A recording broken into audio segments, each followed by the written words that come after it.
Alhamdulillah, terima kasih teman-teman yang masih tetap semangat meskipun masih banyak keruwetan yang tersimpan, nggih. Mohon izin, saya Rodiatus Saadah berasal dari SD Negeri Boja 03 akan memaparkan hasil on the job learning saya. Sebelumnya saya ucapkan terima kasih kepada Bapak Fasilitator, Bapak Dr. Bahrudin MMPD. Terima kasih atas bimbingannya. Dan juga teman-teman yang selalu memberikan support agar kita selalu siap dan menyelesaikan tugasnya. Oke, baiklah. Di sini saya akan memaparkan laporan on the job learning saya. Rencana tindak kepemimpinan, program penguatan kepemimpinan dan manajerial kepala sekolah Provinsi Jawa Tengah. Next. Tujuan yang pertama yaitu menumbuh kembangkan pengetahuan, sikap dan keterampilan pada dimensi-dimensi kompetensi kepribadian, kepemimpinan, manajerial, kewirausahaan, supervisi bagi kepala sekolah. Yang kedua, meningkatkan kemampuan kepala sekolah dalam penyusunan hasil pelaksanaan rencana tindak kepemimpinan. Yang ketiga, meningkatkan kompetensi kepemimpinan dan manajerial berdasarkan hasil on service learning 1, penguatan kepemimpinan dan manajerial kepala sekolah. Yang keempat, meningkatkan kompetensi guru melaksanakan pembelajaran yang berpusat kepada peserta didik. Adapun hasil yang diharapkan di sini yang pertama meningkatkan penguasaan pengetahuan, sikap dan keterampilan pada dimensi-dimensi kompetensi kepribadian, kepemimpinan, manajerial, kewirausahaan, supervisi dan sosial bagi kepala sekolah. Yang kedua, kemampuan kepala sekolah dalam menyusun hasil pelaksanaan rencana tindak kepemimpinan dapat meningkat. Yang ketiga, meningkatkan kompetensi supervisi akademik berbasis coaching dan menganalisis modul ajar berdiferensiasi serta menganalisis KOSP, rapot pendidikan, kemudian RKS dan melakukan monitoring serta evaluasi. Kemudian yang terakhir hasil yang ingin diraih yaitu meningkatkan kompetensi guru melaksanakan pembelajaran berpusat pada peserta didik.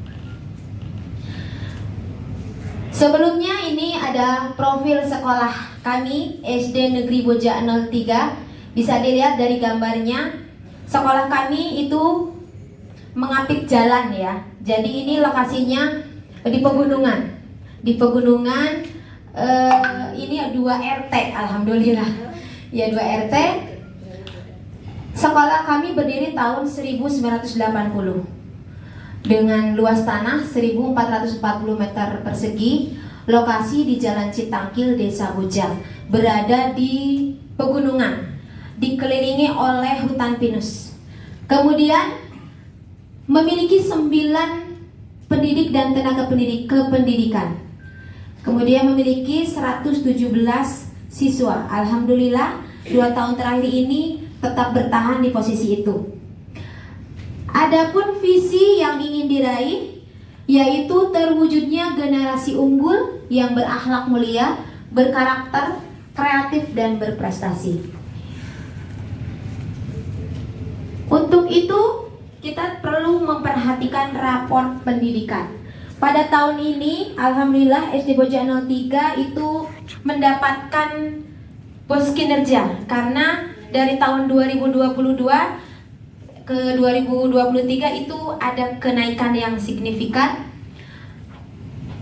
Rapot pendidikan perlu kita analisis sebagai dasar kita untuk melakukan perubahan. Berdasarkan analisis rapot pendidikan tahun 2023 dapat diuraikan 6 komponen rapot pendidikan. Untuk komponen indikator yang sudah memenuhi standar itu baik. Seperti yang dapat kita lihat, capaian SD kami pada literasi itu 88,24%, Kemudian numerasi 82,35%, karakter 71,22%, iklim keamanan sekolah 89,38%, iklim kebinekaan 77,65%, dan kualitas pembelajaran 82,78%. Dapat dilihat dari peringkat kabupaten dan kabupaten dan nasional, untuk sebagian hampir semuanya itu menempati peringkat 1 sampai 20%. Berdasarkan rapat pendidikan tersebut diperoleh skor terendah itu pada indikator karakter, di mana akar masalahnya itu ada pada belajar tentang pembelajaran. Nah, dari rapat ini sebagai dasar kami untuk melakukan rencana tindak kepemimpinan yang berakar dari belajar tentang pembelajaran, yaitu next Pak Fatman. Kami mengambil judul peningkatan kompetensi guru tentang pembelajaran bermakna dan berpusat pada peserta didik melalui in-house training di SD Negeri Boja 03. Adapun langkah-langkah yang kami lakukan ada 4, yaitu persiapan, pelaksanaan, monitoring dan evaluasi, refleksi, dan tindak lanjut.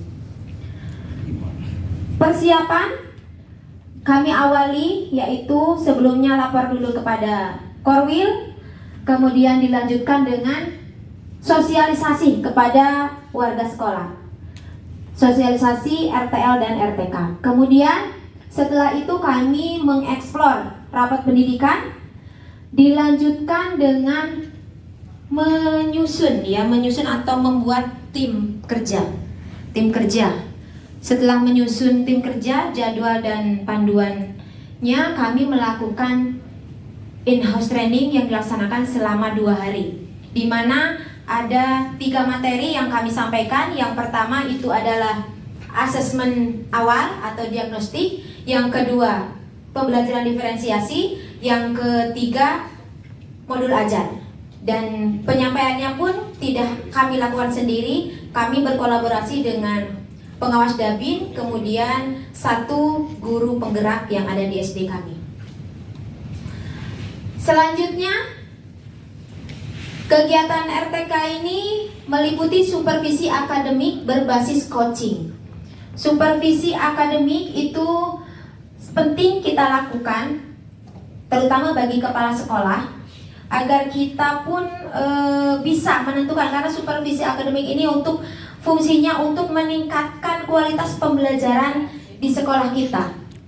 Kegiatan supervisi terdiri dari 3 kegiatan. Yang pertama yaitu persiapan, di mana persiapan itu kita mensosialisasikan kepada warga sekolah tentang kegiatan supervisi, kemudian dilanjutkan dengan menyusun program dan jadwal. Yang kedua yaitu pelaksanaan. Pelaksanaan itu terdiri dari 3 tahap. Yang pertama pra-observasi. Di sini guru menyampaikan keinginannya untuk meningkatkan kualitas pembelajarannya. Selanjutnya ada observasi. Kami kepala sekolah melakukan supervisi pembelajaran kepada 2 guru kami. Pada pelaksanaannya memang semua. Di sini dalam laporan ini kami memilih 2, yaitu guru kelas 2 dan guru kelas 1 dan kelas 5. Selanjutnya kegiatan yang terakhir yaitu pasca observasi. Ini perlu sekali kita lakukan agar mereka juga merefleksi apa saja kekurangan dari pembelajaran yang mereka lakukan. Di samping itu, bagi kepala sekolah juga mengetahui kualitas pengajaran di sekolahnya, untuk terus memberikan motivasi kepada guru untuk memperbaiki kegiatan atau pembelajarannya. Lanjut. Yang selanjutnya itu adalah telaah modul ajar berdiferensiasi. Modul ajar itu adalah perangkat pada kurikulum Merdeka ya, yang dulu itu kita ingat RPP ya, untuk melaksanakan pembelajaran. Modul ajar sama dengan kualitas pembelajaran. Kenapa? Ketika kita membuat modul ajar yang baik, itu akan membawa kita atau memandu kita menciptakan pembelajaran. Walaupun mungkin melenceng sedikit, tapi tetap ada panduannya. Maka penting sekali kita untuk membuat modul ajar. Jadi, ketika kita ingin menciptakan kualitas pembelajaran yang baik, sangat penting kita membuat perencanaan berupa modul ajar. Tahapan yang pertama pada telaah ini, yang pertama yaitu persiapan. Kami mengadakan pelatihan pada guru untuk membuat modul ajar. Kelanjutan dari IHT kemarin itu adalah menelaah, kemudian menentukan jadwal, kemudian juga menentukan sasarannya atau guru mana yang akan ditelaah, dan kemudian dokumen modul ajar. Pada pelaksanaan itu dilaksanakan 1 hari pada tanggal 13 Oktober. Di sini kami mengambil guru kelas 2 dan kelas 5. Hasil dari telaah yang kami lakukan, kami kami hasilkan nilai dari instrumen yang kami gunakan itu nilainya baik dan amat baik. Baik untuk kelas 2 dan yang kelas 5 itu sudah berdiferensiasinya lebih di antara yang lainnya. Kemudian evaluasi setelah diadakan telaah, masih ada komponen modul ajar yang belum dilengkapi. Nah, untuk perbaikan selanjutnya yaitu dengan membuat modul yang sesuai dengan panduannya. Nah, ini kegiatan yang terakhir adalah kajian manajerial yang meliputi KOSP, PBD atau rapat pendidikan, dan juga RKS. Semua kegiatan ini diawali dengan menyiapkan dokumen yang kita miliki, baik KOSP, PBD maupun RKS. Kemudian menyiapkan instrumennya. Selanjutnya pada KOSP kami temui dari instrumen yang sudah ada, dari 75 indikator itu 63 yang terpenuhi. Karena kami melihat pada cover itu belum ada NPSN-nya. Kemudian juga pada karakteristik untuk pembiayaan juga belum terperinci. Kemudian tidak ada matriks P5-nya. Dan masih banyak yang masih kurang. Kemudian untuk PBD, masih Pak Ratman. Ya, untuk PBD kita utamanya harus menggunakan rapat pendidikan. Setelah tadi ada explore rapat pendidikan, maka kita melakukan IRB, identifikasi, refleksi, dan benahi. Itu dapat kita temui pada rapat pendidikan. Di situ ada prioritas yang harus ada, rekomendasi prioritas, di mana sebagai bahan kita untuk menentukan RKJM, ya. Di RKJM itu rencana kerja jangka menengah. Nah, di situ kita mengelompokkan indikator yang sama sehingga menjadi satu kegiatan, ya, satu kegiatan yang nanti akan tertuang pada RKT. Ya, dari RKT itu kita harus menentukan kegiatan pasti memerlukan dana, kemudian juga alat. Maka apa saja yang diperlukan disantumkan di situ. Setelah ada, maka kita menentukan biayanya. Nah, dari biaya itu maka sebagai dasar kita membuat RKAS. Nah, di sini maka hal seperti itu tertuang pada RKS. Kan kurang dan lebihnya mohon maaf, dan saya sampaikan terima kasih kepada Bapak Fasil, dan kami pun kemarin mungkin bertepatan dengan ulang tahun Bapak, nggih. Kami ucapkan selamat ulang tahun Bapak. Nggih, semoga panjang umur dan terus menginspirasi. Amin. Dan memotivasi. Itu lah ya. Memotivasi kami. Amin. Baiklah, itu pemaparan yang dapat kami sampaikan. Mohon maaf bila taufik wal hidayah. Wassalamualaikum warahmatullahi wabarakatuh. Waalaikumsalam warahmatullahi. Oh, yang ada Pak. Ya, jadi ini sekaligus refleksi dan review bagi semua peserta nanti ya. Jadi habis presentasi ini kemudian menayangkan videonya kemudian nanti baru tanya jawab ya. Jadi paparan Kecamatan Majenang, Kabupaten Cilacap sebagai peserta program penguatan kepemimpinan dan manajerial kepala sekolah Provinsi Jawa Tengah. Pada kesempatan ini saya akan melaporkan rencana tindak lanjut program penguatan kepemimpinan dan manajerial kepala sekolah.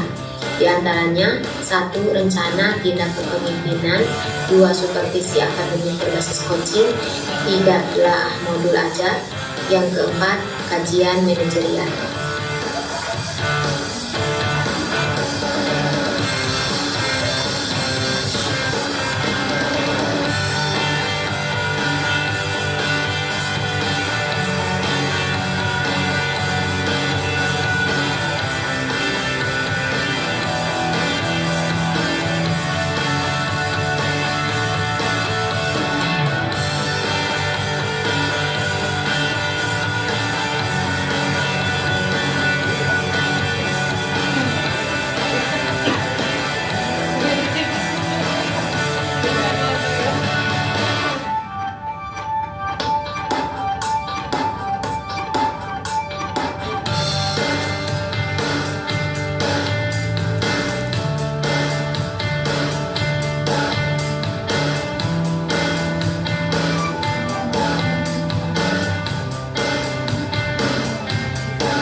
dengan tindak lanjut yang kami lakukan.